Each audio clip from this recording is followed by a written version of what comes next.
ওয়ালাইকুম আসসালাম ওয়া রাহমাতুল্লাহি ওয়া বারাকাতুহু। তোমরা কেমন আছো?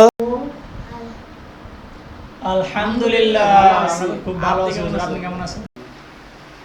আলহামদুলিল্লাহ, আমি খুব ভালো আছি আল্লাহর রহমতে। বলো তো হুসাইন, গোসলের ফরজ কয়টি? হুজুর, গোসলের ফরজ 3টি। হুসাইন, তুমি বসো। এই সিফাত, তুমি বলো তো, এই মাথার চুল এরকম কেন? মাথায় টুপি কই? আচ্ছা বলো তো, গোসলের ফরজ কয়টি? হুজুর, গোসলের ফরজ 6টি। গোসলের ফরজ 6টি?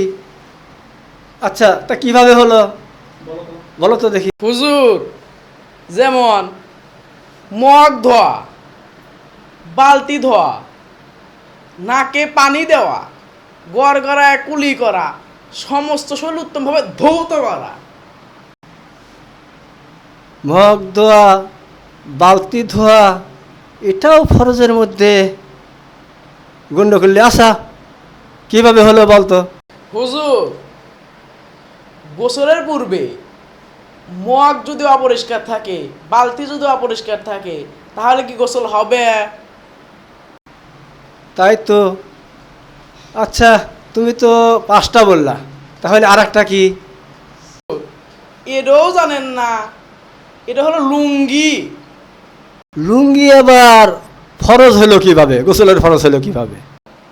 হুজুর, গোসলের গোসলের পরে লুঙ্গি যদি অপরিষ্কার অবস্থায় শুকাতে দেন, ওই লুঙ্গি পরে কি নামাজ কালাম হবে?